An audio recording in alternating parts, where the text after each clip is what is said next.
તો વરસાદી માહોલ વચ્ચે ગીર સોમનાથ જિલ્લાના દરિયામાં ભારે કરંટ જોવા મળ્યો। ભારે પવન સાથે 10 ફૂટ ઊંચા મોજા દરિયામાં ઉછળ્યા હતા। સુરક્ષા માટે કલેક્ટરે જાહેરનામું પ્રસિદ્ધ કર્યું છે, જેમાં માછીમારોને દરિયો ન ખેડવા માટે સૂચના અપાઈ છે અને મુસાફરોને પણ દરિયાકાંઠે ન જવા માટે સૂચના આપવામાં આવી છે। દરિયા કિનારે લાંગરેલી બોટને પાણીના તેજ પ્રવાહને કારણે નુકસાન પહોંચી રહ્યું છે। કરંટ એટલે હકીકતમાં જે દર વખતે ચોમાસામાં સિઝનમાં જે દરિયામાં જે મોજા ઉછરે છે તે મોજા હકીકતમાં 8 થી 10 ફૂટ 12 ફૂટ 15 ફૂટ મોજા ઉછળતા હોય છે।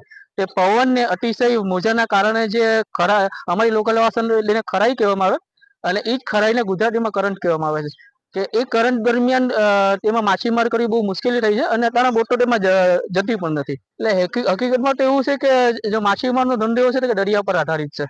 તે દરિયામાં જે અમે 8 મહિના મહેનત કરી અને જે 4 મહિના કરંટનો સમય હોય ને ત્યારે અમારે જે સાધનો હોય બોટ છે કે જાર છે એવું જે માછીમારીને લગતી જે કંઈ પણ સાધન સામગ્રી છે તેની રિપેરિંગ સર્વિસ તે બધી આ સમયમાં અમે કરીએ છીએ।